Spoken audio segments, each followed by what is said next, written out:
नमस्कार, सुरागीलाल न्यूज के प्रदेश बुलेटिन में आप सभी का स्वागत है। आपके साथ मैं हुरिया तोमर। आइए नजर डालते हैं आज की कुछ प्रमुख खबरों पर। खटीमा में किया गया बहुउद्देशीय शिविर का आयोजन। जसपुर पहुंचे उत्तराखंड के पूर्व मुख्यमंत्री और महाराष्ट्र के पूर्व राज्यपाल। नुक्कड़ नाटक के माध्यम से कन्या भ्रूण हत्या के लिए आयोजित हुआ जागरूकता कार्यक्रम। 18 देशों के प्रतिनिधियों की राउंड टेबल कॉन्फ्रेंस की गयी आयोजित। भाजपा प्रदेश अध्यक्ष ने की कार्यकर्ताओं के साथ बैठक। अब खबरें विस्तार से। खटीमा थारू विकास भवन में सरकार के 1 साल बेमिसाल कार्यक्रम के तहत बहुउद्देशीय शिविर का आयोजन किया गया। इस दौरान कार्यक्रम की अध्यक्षता उत्तराखंड किसान आयोग उपाध्यक्ष सरदार राज्यपाल सिंह ने की।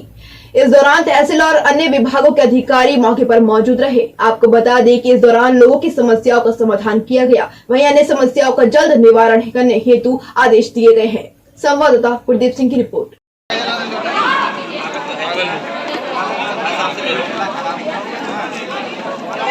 न जाए यहाँ पर सभा कक्ष में काम हो रहे वापस सड़कों को तोड़ दिया जाए। सड़क तोड़ने के बाद ठेकेदार क्या कर रहे हैं कि थोड़ी मिट्टी डालते हैं, बाद में जरा ट्रैक्टर ट्रॉली निकलती है ग्रामीण क्षेत्र में। इसमें मैंने 20 कॉल की हैं कल, इसको हमारा किसी ने कॉल रिसीव किया। बहुउद्देशीय शिविर पूरे प्रदेश में लगाए गए हैं। सरकार के 1 साल का कार्यकाल पूर्ण होने पर 1 साल बेमिसाल काम दिया गया है। सरकार ने कई योजनाएं जो हमारे जनता के लिए लागू की हैं या चल रही हैं, उनका लाभ जनता को मिल सके, उसकी जानकारी मिल सके, उसके अंतर्गत जगह हर जगह पर बहुउद्देशीय शिविर लगाए गए। क्योंकि सरकार का 1 साल का कार्यकाल सरकार ने जो नए कानून बनाए वो एक मिसाल बन गए। पूरा देश और पूरे देश की सरकारें ये नए कानून की कॉपी मांग रही कि हमें बताइए कि आपने कानून कैसे बनाया। तो मैं सरकार को बधाई देना चाहता हूँ। आपने जनता के घर में आकर लोगों के ब्लॉक और तहसील में जाकर समस्याओं का समाधान किया। ये बहुउद्देशीय शिविर लगे, सभी विभागों में शिविर लगे, लोगों की समस्याओं का समाधान हुआ। जाति प्रमाण पत्र, स्थायी निवास प्रमाण पत्र मौके पर बनाए गए। उसके लिए मैं हमारे मुख्यमंत्री को बहुत बहुत बधाई। जसपुर में उत्तराखंड के पूर्व मुख्यमंत्री और महाराष्ट्र के पूर्व राज्यपाल भगत सिंह कोश्यारी पहुंचे, जहां भाजपा कार्यकर्ताओं ने उनका फूल मालाओं के साथ जोरदार स्वागत किया। आपको बता दें कि जसपुर में पार्टी की तरफ से आयोजित कार्यक्रम में पहुंचे उत्तराखंड के पूर्व मुख्यमंत्री और महाराष्ट्र के पूर्व राज्यपाल एवं वरिष्ठ भाजपा नेता भगत सिंह कोश्यारी ने महाराष्ट्र में राज्यपाल पद से त्याग पत्र देकर अपने घर में वापस लौटने पर खुशी जाहिर की है। संवाददाता दीपक चौहान की रिपोर्ट। भगत सिंह कोश्यारी जिंदाबाद, जिंदाबाद। भगत सिंह कोश्यारी जिंदाबाद, जिंदाबाद। भगत सिंह कोश्यारी जिंदाबाद, जिंदाबाद। हम स्थान ग्रहण करेंगे। जिले के महामंत्री, जिला मंत्री यदि यहाँ पर उपस्थित है, हमारी चौहान जी से कि हमारे मुख्य अतिथि का जिले के उपाध्यक्ष और नगर के प्रभारी मेघावाला के मंडल अध्यक्ष मेरे बड़े भाई राजकुमार। उत्तराखंड अनेक लोगों के बलिदान के बाद, परिश्रम के बाद, त्याग के बाद बना है और सौभाग्य है कि उत्तराखंड बनते ही हमारे अटल बिहारी वाजपेयी जी ने, तत्कालीन प्रधानमंत्री जी ने यहाँ औद्योगिक पैकेज दिया। उसके कारण से आज उत्तराखंड हमारे देश के एक प्रगतिशील अग्रिम राज्यों में से एक राज्य कहा जाता है। लेकिन इसका जो अगला कदम है वो ये है कि जब तक हर हाथ को काम नहीं मिलेगा, हर खेत को पानी में नहीं मिलेगा, तब तक यहाँ वास्तविक विकास नहीं होगा। प्रधानमंत्री जी ने ऐसी योजना बनाई है, मोदी जी ने, जिसके माध्यम से हर घर में नल लग रहा है, जल मिलेगा। हर खेत को सिंचाई के लिए उन्होंने योजना बना रखी है। और प्रधानमंत्री ग्रामीण सड़क योजना जो अटल जी शुरू कर गए थे, उससे हर जगह सड़क बन रही है।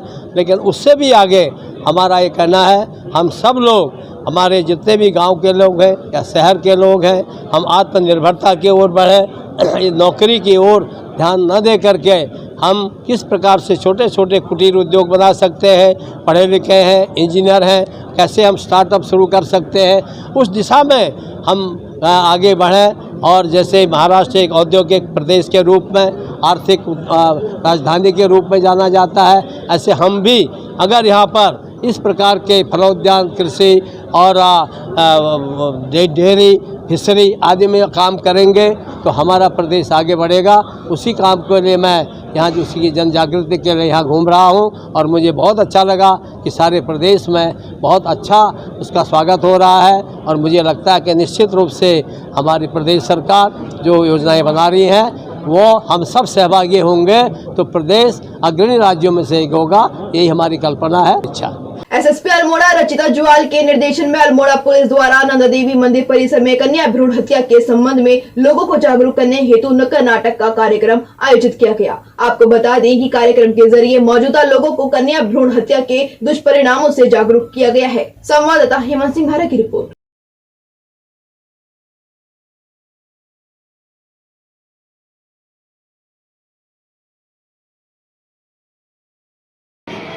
आपके साथ रहकर आपकी समाधि का सहारा बनूंगी। अगर फिर भी आपको लगता है कि मैं आप पर बोझ करूंगी, तो आप इस अपेक्षा पर भी खर्चा मत करना। यही भगवान जी से कह दूंगी कि मेरी माँ मेरा बड़ा मुंह देखिए।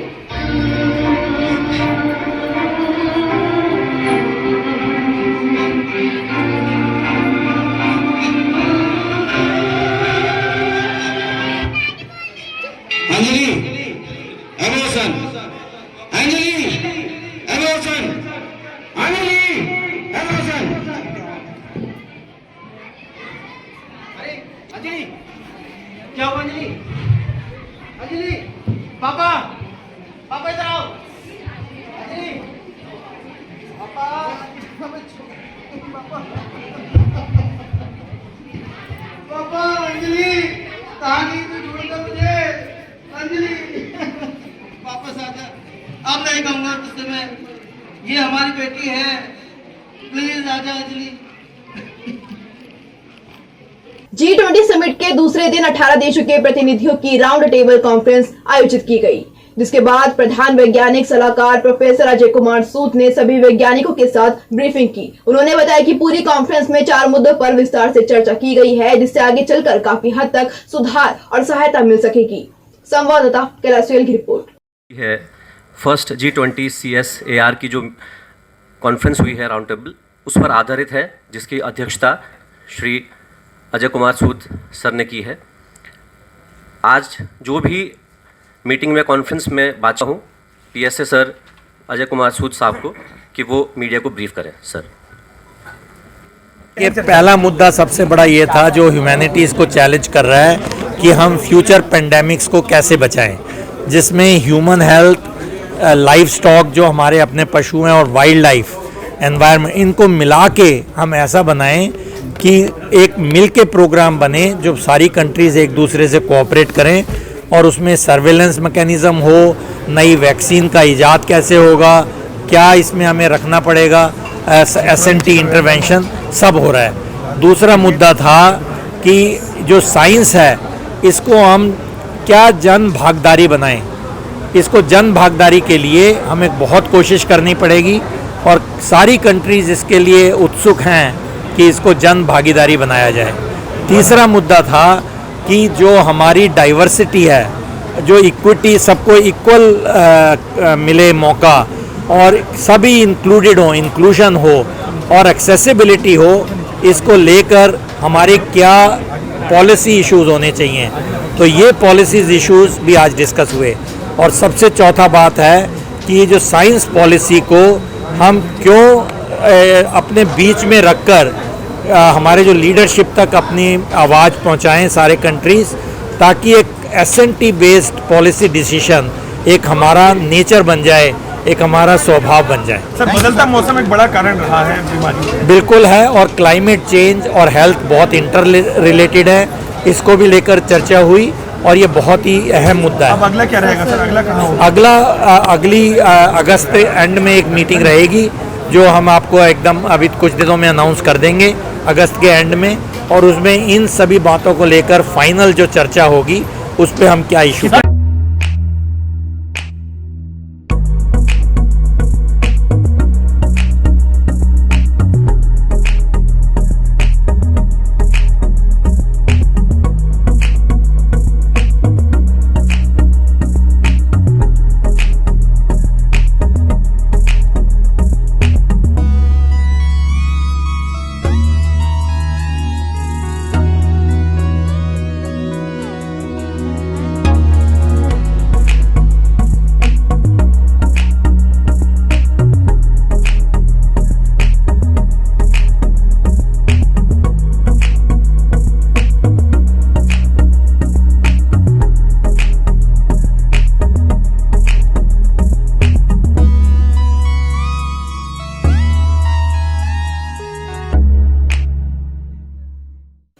में भाजपा प्रदेश अध्यक्ष महेंद्र भट्ट ने बूथ स्तर के पार्टी कार्यकर्ताओं के साथ बैठक की, जिसमें उन्होंने पार्टी को मजबूत करने के लिए पार्टी के पदाधिकारियों और कार्यकर्ताओं से आह्वान किया। आपको बता दें कि आगामी लोकसभा चुनाव को लेकर भारतीय जनता पार्टी जमीनी स्तर पर पार्टी को मजबूत करने के लिए लगातार कार्य कर रही है। इसी के चलते भाजपा प्रदेश अध्यक्ष महेंद्र भट्ट विधानसभा स्तर की बूथ कमेटियों के बीच जाकर पार्टी कार्यकर्ताओं के साथ बैठक कर पार्टी को मजबूत करने का आह्वान कर रहे हैं।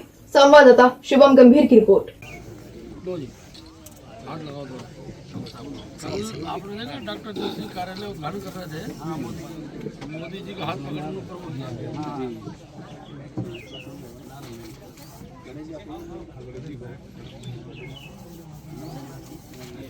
भारत माता की जय, भारतीय जनता पार्टी जिंदाबाद।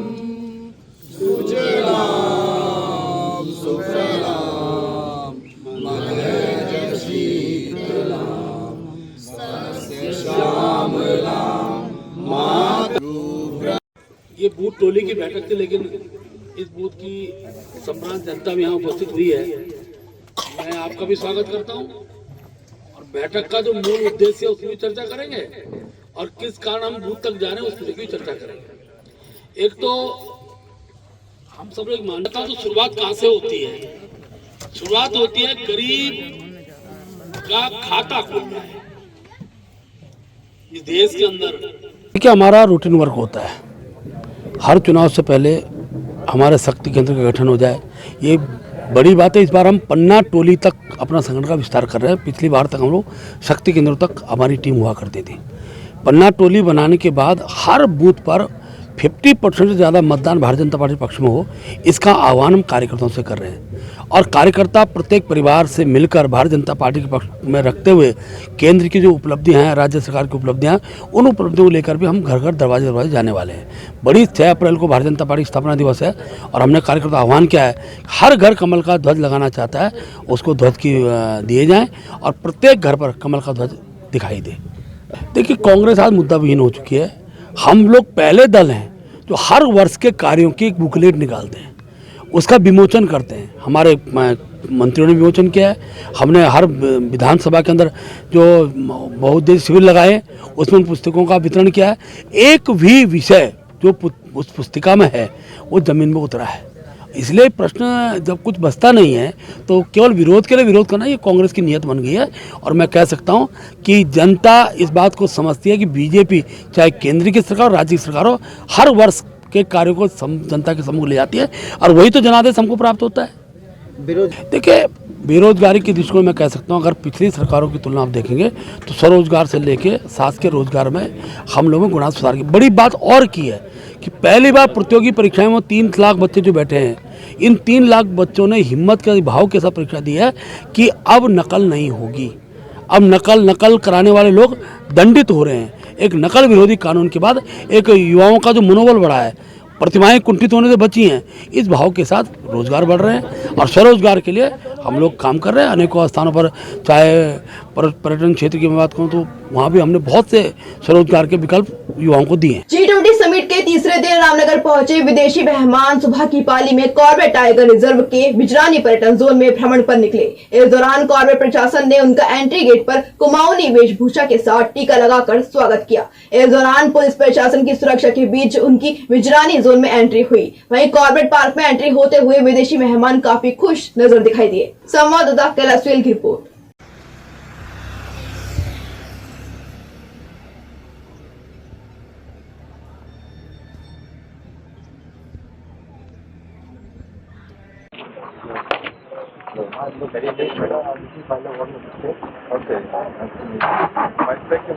सर उधर को चले। कैप ऑनलाइन है, cap where was the first visit to which part of That I don't know. the same site? Not this. This is a different place. Okay. Yeah. Sir, please. Thank you very much. But we. I'm feeling very excited. Very excited. This is the first time we're here. Good morning. Good morning. How you are feeling, ma'am? Morning. Fantastic. Excited. Excited. Thank you very much for the hospitality. हमारे लिए ये बहुत ही गर्व की बात है कि G20 की ये बैठक रामनगर में आयोजित की गई। जिसे कॉर्बेट नगरी के रूप में भी जाना जाता है। और आज जैसा कि आप देख रहे हैं कि हमारे पूरी टीम में बहुत उत्साह है हमारे विशिष्ट अतिथियों का स्वागत करने के लिए। सबसे पहले जब वो इस गेट पे पधारेंगे तो हमारी मातृशक्ति द्वारा उनका पारंपरिक रूप से स्वागत किया जाएगा। उसके बाद वो क्षेत्र भ्रमण के लिए जाएंगे। जब वो अंदर भ्रमण पूरा करके परिसर में वापस आएंगे तो वहां पर उनके लिए कई विशिष्ट आयोजन किए गए हैं। एक छोटी सी प्रदर्शनी का आयोजन किया गया है जिसमें चित्रों के माध्यम से बाघ के पूरे जीवन को दर्शाया गया है। बहुत ही दुर्लभ चित्र है उसमें। उसके अलावा हमारे पालतू हाथियों को भी वहाँ अतिथियों के स्वागत के लिए तैनात किया गया है। वन विभाग के कार्यों में जिस प्रकार से आधुनिक उपकरण होते हैं, चाहे वो वेटनरी डॉक्टर्स की टीम है या क्विक रिस्पॉन्स टीम है, उनका भी वहाँ पर प्रदर्शन किया गया है। और साथ ही स्थानीय समुदायों के साथ मिलकर हम जो काम कर रहे हैं, जैसे कि बीहाई फेंसिंग, जो मानव क्षेत्रों में हाथियों के प्रवेश को रोकने के लिए जिसका उपयोग किया जा रहा है वो, या विलेज वॉलंटरी प्रोटेक्शन फोर्स के जो वॉलंटियर्स है वो वहाँ तैनात किए गए हैं। कुल मिलाकर हमारा प्रयास है कि जैसे गाड़ियों में गाइड और ड्राइवर स्थानीय लोग हैं, यहाँ पर मातृशक्ति हमारे साथ यहाँ पर अतिथियों के स्वागत के लिए खड़ी है। हम इनको यह संदेश देना चाहते हैं कि उत्तराखंड में स्थानीय समुदाय और उत्तराखंड वन विभाग एक साथ मिलकर संरक्षण के लिए काम कर रहे हैं। उत्तराखंड एसटीएफ की कुमाऊं यूनिट और किच्छा कोतवाली ने संयुक्त रूप से एक घर में दबिश देते हुए बदमाशों को गिरफ्तार किया है। आरोपियों के पास से एक पिस्टल और 3 तमंचे सहित 19 कारतूस बरामद किए गए हैं। आपको बता दें कि टीम को सूचना मिली थी कि कुछ बदमाश किच्छा कोतवाली क्षेत्र के काली मंदिर के पास एक घर में कई दिनों से रुके हुए हैं, जिस पर टीम ने घेराबंदी कर आरोपियों को गिरफ्तार कर लिया है। संवाददाता दुर्गेश तिवारी की रिपोर्ट।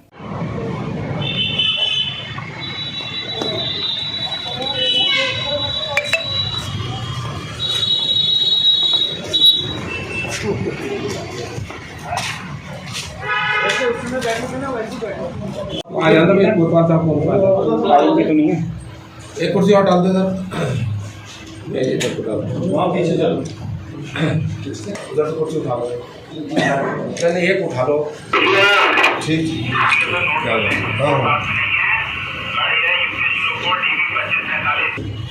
अभी वो एसटीपी टीम भी आ रही है, टीम आ रही है।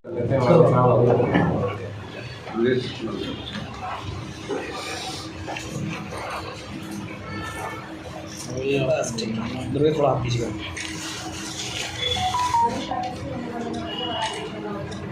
हत्या करने के इरादे से शूटर ऊधम सिंह नगर पुलिस के द्वारा व उत्तराखंड एसटीएफ के द्वारा कोतवाली किच्छा क्षेत्र में काली मंदिर के पास एक मकान में ठहरे थे। इसकी सटीक सूचना मिलने पर एसटीएफ व कोतवाली पुलिस द्वारा घेराबंदी करके दबिश दी गई, तो वहां से 4 बदमाशों को गिरफ्तार किया गया, जिनके पास से एक पिस्टल, 3 तमंचे और कारतूस प्राप्त हुए। काफ़ी मात्रा में भारी कारतूस बरामद हुए।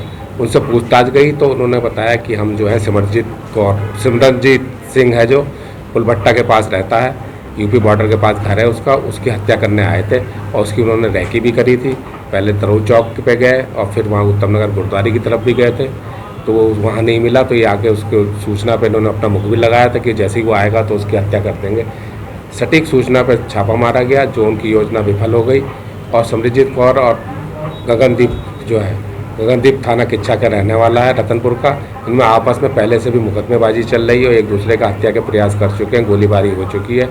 ये अपने अपने गैंग को बना के क्षेत्र में दहशत फैलाना चाहते हैं, इसलिए ये कार्रवाई कर रहे थे और इनको मौके पर गिरफ्तार किया गया है। इनको जेल भेजा जा रहा है और आवश्यक कार्रवाई की जा रही है। जो बदमाश भागे गए हैं उनको शीघ्र ही गिरफ्तार किया जाएगा और एसटीएफ और किच्छा पुलिस का बहुत ही सराहनीय कार्य है, जिससे कि एक बड़ी घटना होते होते बच गई है। G20 सम्मेलन के तीसरे दिन भी प्रशासन अलर्ट मोड पर नजर आया। आपको बता दें कि जसपुर में प्रशासन द्वारा सुरक्षा के कड़े इंतजाम किए गए, जिसके चलते चेकिंग अभियान चलाकर बड़े वाहनों की आवाजाही पर रोक लगाई गई। साथ ही निर्धारित समय के अलावा बड़े वाहनों को रुद्रपुर की तरफ न जाने के लिए आवश्यक दिशा निर्देश दिए गए थे। संवाददाता दीपक चौहान की रिपोर्ट।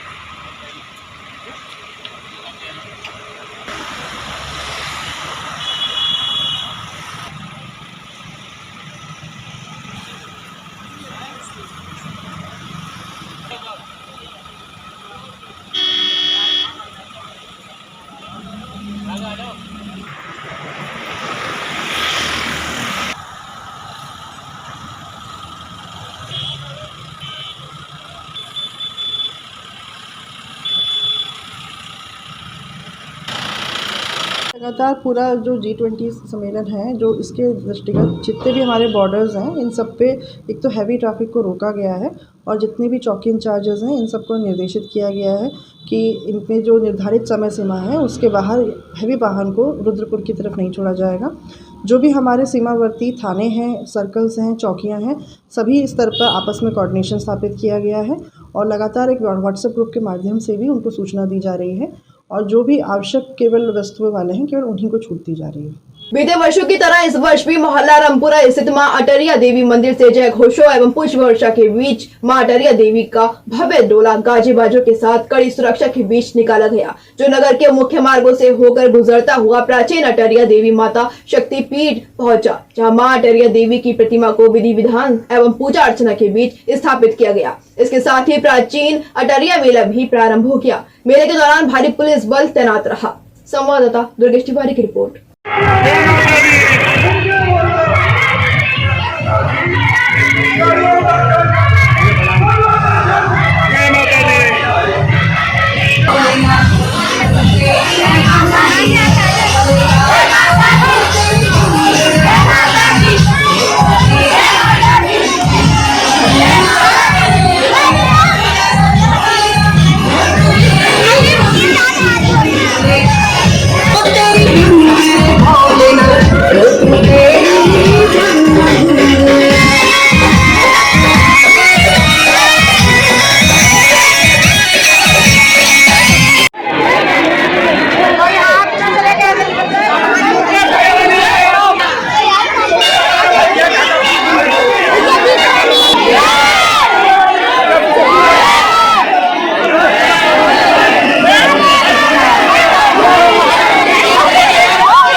एक बार कहीं अनदेखी हुई, हम लोग बच्चे थे उस समय, लेकिन उस समय के लोगों से अनदेखी हुई कि जब सीलिंग एक्ट के तहत इस मेले के आसपास जो यहाँ के पुजारी के नाम ज़मीन थी वो सीलिंग में निकाल दी गई।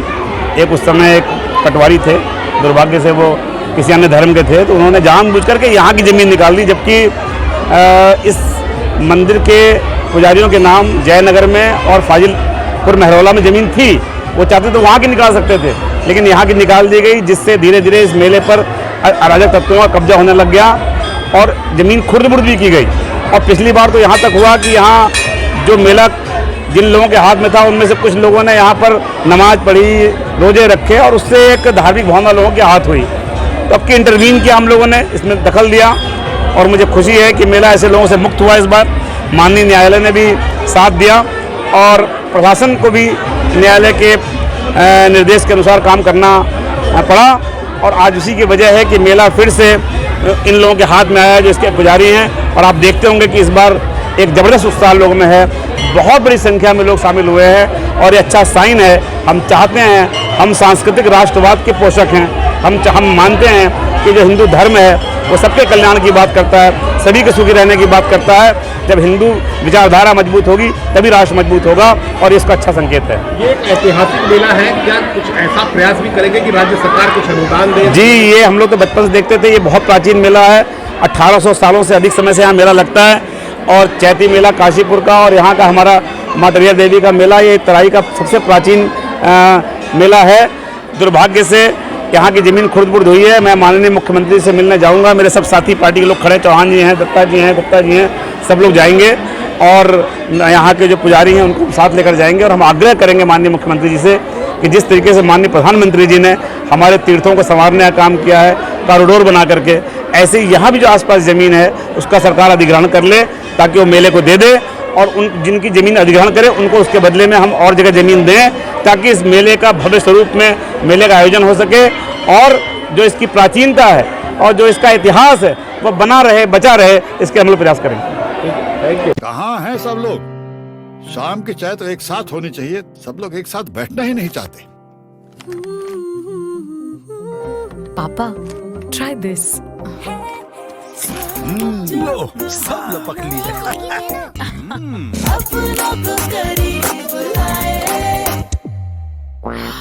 ये क्या हाल कर दिया है रूम का? बस कल से चाय? कल से चाय मेरे रूम में। देवरपन नमकीन। G20 समिट के तीसरे दिन कॉर्बेट पार्क में भ्रमण के साथ ही डेलीगेट्स पंतनगर एयरपोर्ट के लिए रवाना हो गए। आपको बता दें कि प्रदेश सरकार व प्रशासन की सारी व्यवस्था को देखकर डेलीगेट्स काफी खुश दिखाई दिए। वहीं मीटिंग के दौरान विश्व में बदलते मौसम के साथ ही पर्यावरण, वनों के संरक्षण एवं वन हेल्थ आदि जैसे कई गंभीर विषयों पर चर्चा की गई। इसी के साथ कॉर्बेट पार्क में G20 समिट का कार्यक्रम सफलतापूर्ण संपन्न हुआ। संवाददाता कैलाश सुहेल की रिपोर्ट।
हल्द्वानी में रामनवमी के मौके पर राम भक्त सेवा समिति के द्वारा एक भव्य शोभा यात्रा का आयोजन किया गया, जिसमें बाहर से आए कलाकार धार्मिक धुनों पर नृत्य करते शोभा यात्रा में शामिल हुए। आपको बता दें कि शोभा यात्रा रामलीला मैदान से प्रारंभ होते हुए हल्द्वानी शहर के विभिन्न मार्गों पर संपन्न हुई, जिसके लिए सुरक्षा के पुख्ता इंतजाम देखने को मिले। इसी दौरान सभी भक्तों ने राम का आशीर्वाद प्राप्त किया। संवाददाता दीपक अधिकारी की रिपोर्ट।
सेवाओं ने हमारा सबका साथ दिया है और पुलिस प्रशासन ने भी हमारा पूरा साथ दिया है। हमारे साथ सब हैं और इसमें हम सारे राजनीतिक दलों ने हमारा साथ दिया है। हमारे श्री राम जी की झांकियाँ निकलेंगी और फिर उसके बाद हमारे सारा यूथ यहाँ पे है, हमारा बैंड है और क्या नाम है, बहुत सारी झांकियाँ हैं हमारे साथ।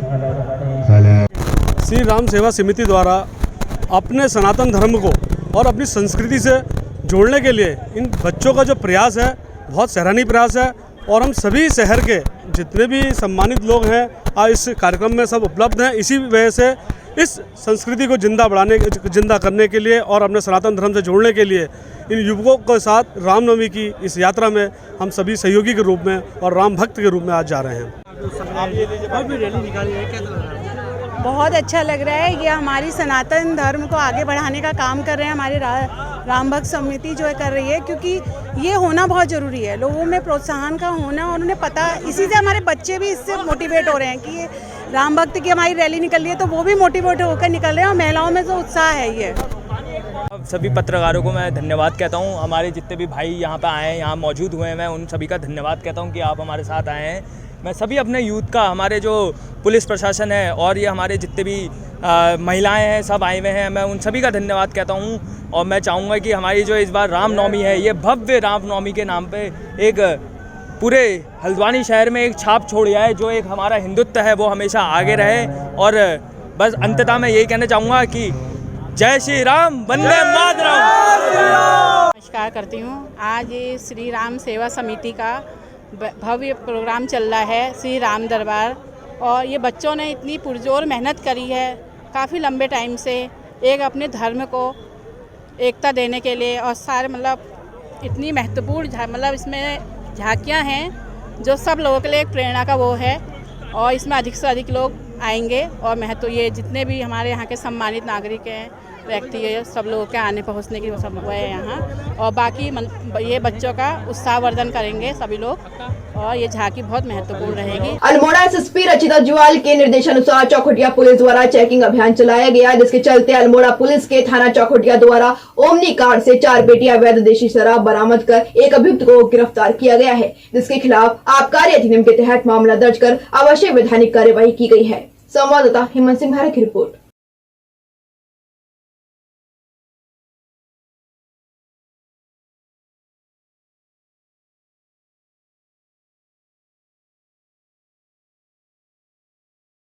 G20 मुख्य विज्ञान सलाहकार गोलमेज सम्मेलन की पहली बैठक रामनगर उत्तराखंड में संपन्न हुई, जिसमें अतिथियों ने रामनगर जिम कॉर्बेट पार्क का भ्रमण किया तथा प्राकृतिक सुंदरता की तारीफ की। वहीं G20 मुख्य विज्ञान सलाहकार गोलमेज सम्मेलन की पहली बैठक कर रामनगर से रुद्रपुर होते हुए पंतनगर एयरपोर्ट पहुंचे, जहां वह अपने स्पाइस जेट विमान से रवाना हो गए।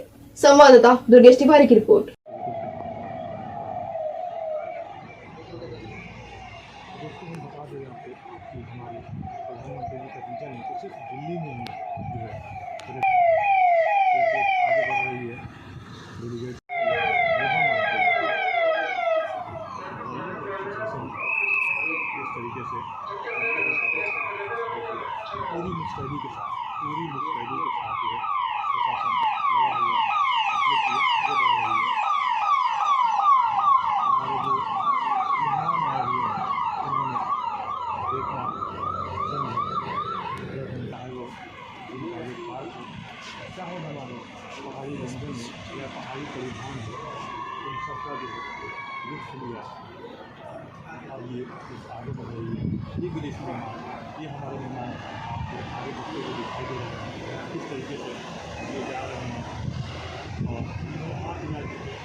आज के लिए इतना ही। उत्तराखंड से जुड़ी तमाम खबरों के लिए बने रहिए सुरागीलाल न्यूज चैनल के साथ। धन्यवाद।